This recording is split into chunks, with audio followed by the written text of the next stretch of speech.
If one of her people was in need of comforting and she was able to provide it, then she would.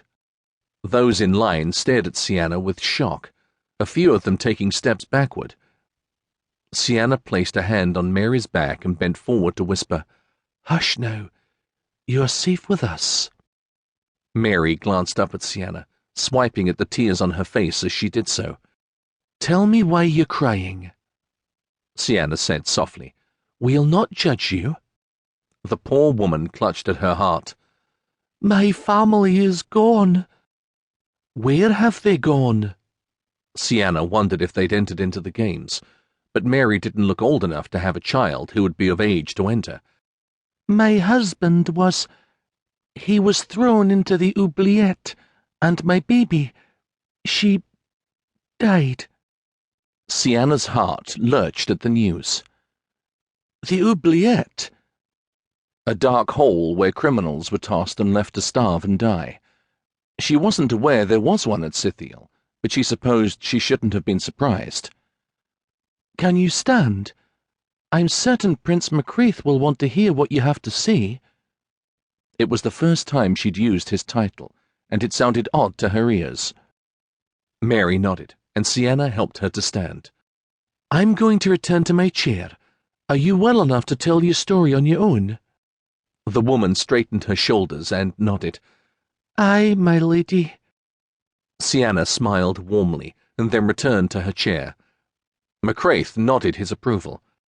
Mary smoothed her skirts and took a long, deep breath. "We were starving. Our share of the harvest was required for tax payments." Her throat bobbed as she swallowed. She kept her gaze toward the floor.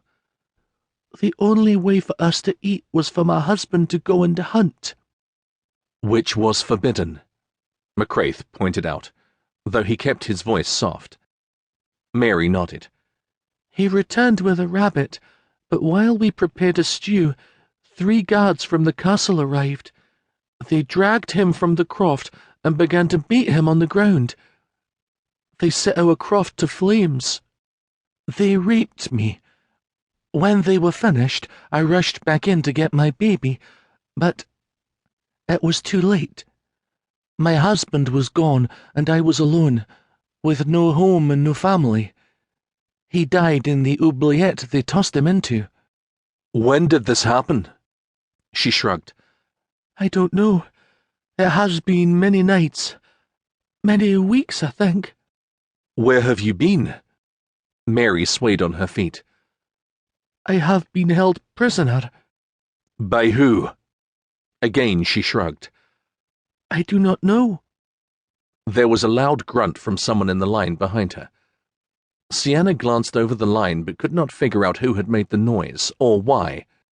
"We offer you our sincerest condolences for the loss of your husband and your child," MacRae said. "You should not have had to suffer their loss, nor the torture you've endured since." One of the male council members from behind cleared his throat, audibly irritated. Ceana couldn't help but wonder if he had something to do with her imprisonment. She didn't dare look at him, as much as she wanted to. There was something incredibly wrong with the superiors at Sìtheil, as if the darkness of the land had seeped into their souls. "Many thanks, my laird," Mary said. "What is it you seek from us?" MacRae asked. "I have no money to..."